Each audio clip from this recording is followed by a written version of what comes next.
Attention, you could have heard a pin drop in here, let me tell you.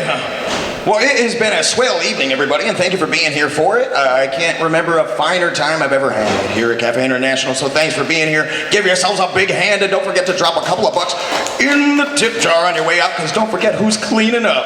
Thanks, you guys. We really appreciate it. Now, without any further ado, I've got a true story for you. It's all about how I gave back to society, and it goes like this. So I was going to organize a huge human rights rally, and oh, it was going to be the greatest human rights rally in all of history. But I needed a web page and a face space, and we had to tweet all about it. So I got out my smartphone to get started, but then it occurred to me that my smartphone had been assembled by little 8-year-old Chinese kids with bloody fucking fingertips. So that put the kibosh on that, but I still had to do something to feel good about myself, because what can I say? I'm selfless. So I went to the soup kitchen, and I got a bowl of soup, and I pondered ways I could help people. Now, it seemed to me that folks were in most dire need of 4 basic necessities. Those being spare change, cigarettes, crystal meth, and malt liquor.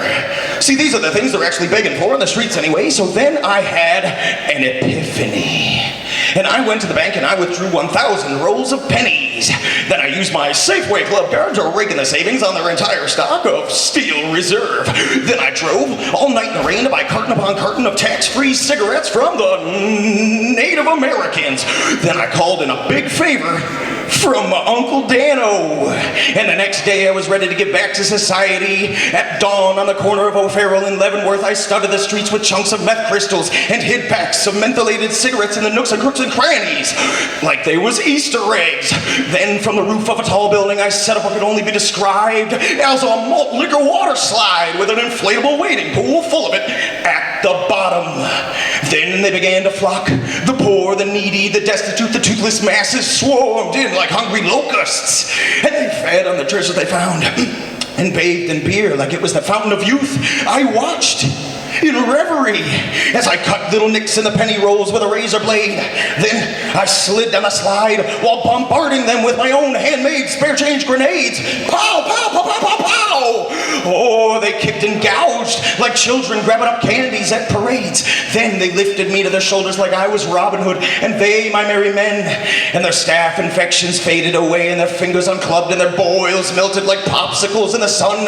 Then their rags became 3-piece suits, and their bindles became Samsonite briefcases, and the doorways and overpasses morphed into multi-million-dollar mansions, and the fast food chains and donut shops became 3-star Michelin-rated restaurants, and the CEOs of major corporations threw themselves from top-story windows as the president abdicated his duties, and money became nothing more than useless jits of paper, and all international borders were officially dissolved, and world peace was all there was.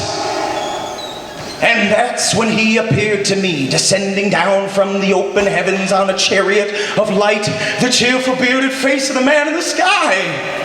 None other than John Lennon, Mr. John Lennon, everybody. And he spoke to me, he said, "Hey man, can you spare a fag?" And I said, "Yeah, fucking hey, Johnny, you want to hear my new poem?" And he said, "Yeah, man," and it went like this. Oh, it's them are the ones that are keeping us numb, and it's them as can black out the day. And it's them who have got us right under their thumb, and the name that I'll call them is they. From the time we could talk, they have sought to control every thought that we have in our brains, and they made us submit to a cloth on a pole, and thus tightened our shackles and chains. And they graded our papers with bloody red ink, and they beat us and mocked us and spat. They regarded most highly the ones not to think, and the thoughtful as lowly the rat. And they printed some money and gave it some worth, and they made it the ultimate prize, until all of the folks that are left on the earth had the currency signs in their eyes, and they tarnished the world with invisible lines, and they quibbled and shouted and fought, and they loaded the rifles and laid out the mines, and they shed down the blood all for naught, and they muddied and mucked up our heavens above, and they drilled into Hades below, and they clubbed up the seal, and they shot down the dove, and they dammed all the rivers that flow, and they jaded our minds with their gimmicks and gags. They bedazzled the ceiling and floor, all the bills and the boards and containers and bags they emblazoned with logos galore, and they put up their puppets and had a debate. They divided the mass slices in two. How that bellowed a fire so founded in hate, how the sparks of democracy flew. And our brothers they led into deserts afar, and they tricked them to murder and maim. And a crescent so fertile lit like a cigar, and be sure it's the oils to blame. And the children they starved and they strangled for greed in the country and cities alike are the ones they imprisoned and beat up and bleed with their heads on display on a spike. And they made us a number, they made us a thing, and they made us to carry a card, so that year after year in the dawn of the spring they ensure we're at work in the yard.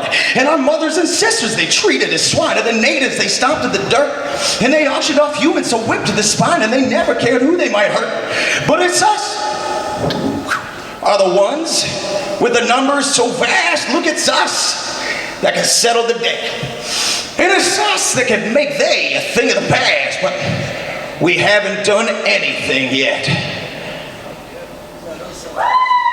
He's like, all right, that's pretty good. Tune in next Friday night for another episode of the Clyde Always Show, everybody. Thank you so much.